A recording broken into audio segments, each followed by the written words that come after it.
Day trading শব্দটা শুনলেই কেমন যেন একটা ব্যাপার কাজ করে, তাই না? দ্রুত ধনী হওয়ার একটা স্বপ্ন। কিন্তু বাস্তবতাটা আসলে কি? তো চলুন আজ আমরা এই জগতে ডুব দিই। আর এই যাত্রায় আমাদের গাইড হিসেবে থাকছে পেশাদার ট্রেডার অ্যান্ড্রু আজিজের তৈরি করা একটা ব্লুপ্রিন্ট। এই যে একটা ধারণা যে একটা ল্যাপটপ, ভালো ইন্টারনেট কানেকশন আর কিছু টাকা থাকলেই বুঝি ঘরে বসে কোটিপতি হওয়া যায়, এই প্রশ্নটাই কিন্তু বেশিরভাগ মানুষকে টেনে আনে ট্রেডিংয়ের দিকে। আসুন দেখি এই ধারণাটা আসলে কতটা সত্যি। তো অ্যান্ড্রু আজিজ একদম শুরুতেই একটা কঠিন সত্যি কথা বলে দিয়েছেন।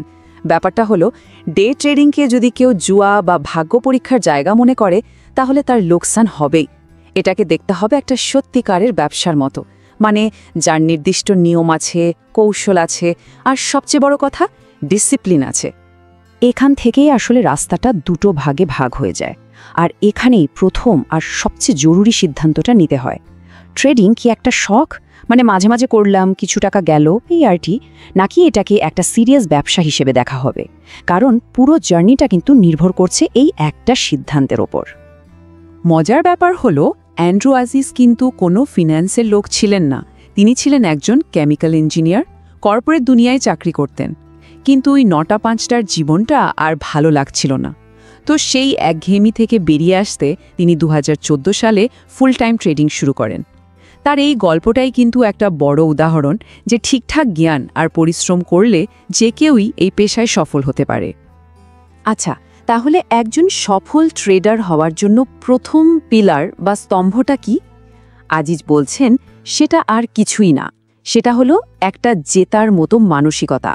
মানে কোনো দামি সফটওয়্যার বা গোপন ফর্মুলারও আগে যেটা দরকার তা হলো নিজের মনকে কন্ট্রোল করা শেখা। ব্যাপারটা অনেকটা এরকম, একদিকে আছে জুয়ারি মানসিকতা, আরেকদিকে ব্যবসায়ীর। যে জুয়ারি সে সবসময় একটা বড় লাভের স্বপ্ন দেখে, আর যেই না একটু লস হয় সাথে সাথে আবেগের বশে ভুলভাল সিদ্ধান্ত নিতে শুরু করে। কিন্তু একজন ব্যবসায়ী কি করে?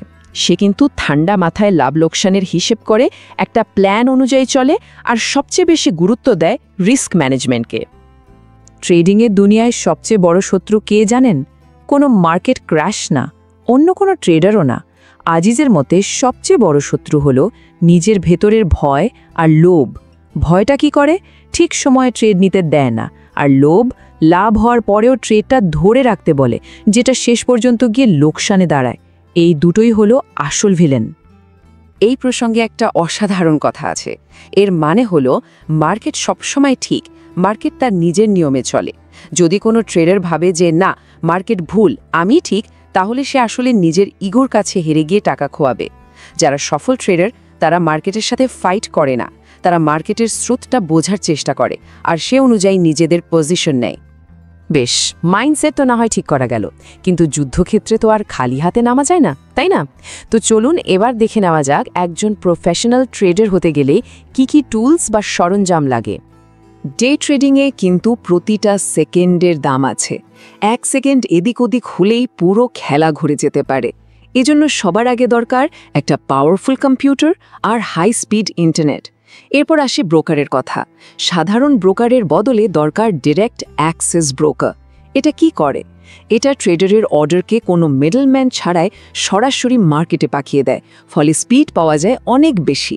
আর এর সাথে তো একটা প্রফেশনাল ট্রেডিং প্ল্যাটফর্ম আর রিয়েল টাইম নিউজ ফিড লাগবে, যাতে মার্কেটের সব খবর সাথে সাথে চোখের সামনে থাকে। এবার আসা যাক কৌশলের কথায়। আজিজের একটা খুব জনপ্রিয় স্ট্র্যাটেজি হলো মোমেন্টাম ট্রেডিং। ব্যাপারটা অনেকটা ছুটন্ত ট্রেনে উঠে পড়ার মতো। মানে যে স্টকগুলো কোনো ভালো খবরের কারণে বা হাই ভলিউম নিয়ে হু হু করে উপরে উঠছে, সেই ট্রেন্ডের সাথে ভেসে যাওয়া। লক্ষ্যটা হলো ছোট্ট একটা লাভ, কিন্তু খুব দ্রুত তুলে নেওয়া। এটা খুবই ফাস্ট একটা খেলা, তাই সিদ্ধান্তও নিতে হয় চোখের পলকে। এর পরের কৌশলটা বেশ ইন্টারেস্টিং। এটার নাম রিভার্সাল। এখানে ঠিক স্রোতের বিপরীতে যাওয়া হয়। ধরুন একটা স্টক অনেক বেশি উঠে গেছে বা অনেক বেশি পড়ে গেছে, তখন একটা সম্ভাবনা তৈরি হয় যে স্টকটা এবার তার দিক বদলাবে, মানে একটা রিভার্সাল হবে। ঠিক ওই বাঁক নেওয়ার মুহূর্তটা যদি ধরা যায় তাহলে কিন্তু বেশ ভালো লাভ হতে পারে। আরেকটা খুব জনপ্রিয় কৌশল হলো ব্রেকআউট ট্রেডিং। ভাবুন একটা স্টকের দাম একটা অদৃশ্য দেয়ালের সামনে বারবার ধাক্কা খাচ্ছে। এই দেয়ালটাই হলো রেজিস্ট্যান্স লেভেল। যখন স্টকটা ওই দেয়াল ভেঙে ফেলে, মানে ব্রেকআউট করে, আর সাথে যদি প্রচুর ভলিউম থাকে, তখনই ট্রেডে এন্ট্রি নেওয়া হয়। কিন্তু এখানে একটা বড় কিন্তু আছে। ভলিউম কনফার্মেশনটা খুব জরুরি, কারণ ভলিউম ছাড়া ব্রেকআউট অনেক সময়ই একটা ফাঁদ হয়, যেটাকে বলে ফলস ব্রেকআউট। এখন এই যে এতগুলো কৌশলের কথা বলা হলো, এগুলো কাজে লাগানোর জন্য তো চার্ট পড়া জানতে হবে, তাই না? অ্যান্ড্রু অ্যাজিজ বলেন, টেকনিক্যাল অ্যানালিসিস হলো ট্রেডারদের নিজস্ব ভাষা। Candlestick pattern, volume, support resistance বা ধরুন ভিভ্যাপ মানে ভলিউম ওয়েটেড অ্যাভারেজ প্রাইস, এইসব ইন্ডিকেটর যদি কেউ না বোঝে, তাহলে মার্কেটে সে অনেকটা চোখ বাঁধা শিকারীর মতো। তাহলে আমাদের হাতে থাকলো দারুণ একটা মাইন্ডসেট আর সেরা সব টুলস। কিন্তু যদি ডিসিপ্লিন বা শৃঙ্খলা না থাকে, তাহলে এই সব কিছুই কিন্তু বেকার। আর এটাই হলো সফল ট্রেডিংয়ের সবচেয়ে কঠিন কিন্তু সবচেয়ে জরুরি স্তম্ভ। রিস্ক ম্যানেজমেন্টের সবচেয়ে বড় নিয়মটা কি? আজিজের পরামর্শ খুব সহজ।